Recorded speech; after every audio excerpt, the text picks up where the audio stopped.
नमस्कार. आजचा श्लोक तुम्हाला सांगायचा आहे. 4था अध्याय 22वा श्लोक.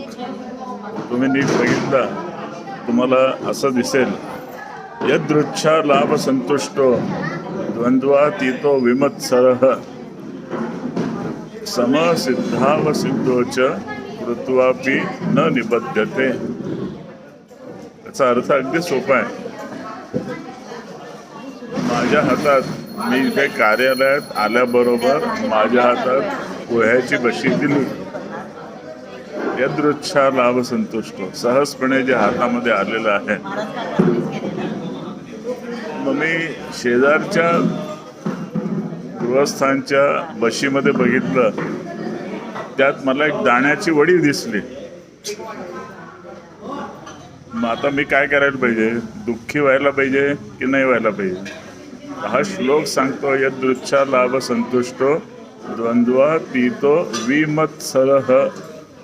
ठीक आहे, तिकडे दाण्याची वडी मिळालेली आहे, अजून कोणाला बर्फी मिळालेली आहे, पण त्याबद्दल विचार करायचं कारण नाही. आपल्या पानात काय आहे? पोहे आहेत. त्यात लिंबाची फोड आहे की नाही माहीत नाही, नसली तरी हरकत नाही. सो मत्सर करायचं कारण नाही. आणि पुढे काय सांगतात महाराज? समः सिद्धाव सिद्धोच कृत्वापि न निबध्यते. जी गोष्ट मनात आहे ती सिद्ध झाली किंवा नाही झाली तरी काळजी करायचं कारण नाही. याला तुम्ही म्हणाले खूप कॉम्प्लिकेटेड झालं. मग अगदी सोपं सांगतो ना.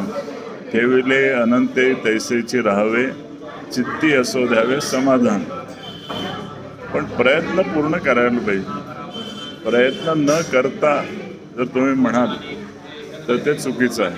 तर तुमचे प्रयत्न होणं आवश्यक आहे. हा त्यातून महत्त्वाचा संदेश आहे. ओम कृष्णाय वासुदेवाय हरे परमात्मने प्रणतक्लेशनाशाय गोविंदाय नमो नमः. वसुदेवसुतं देवं कंसचाणूरमर्दनं देवकी परमानंदं कृष्णं वंदे जगद्गुरुं. कृष्णं वंदे जगद्गुरुं. कृष्णं वंदे जगद्गुरुं.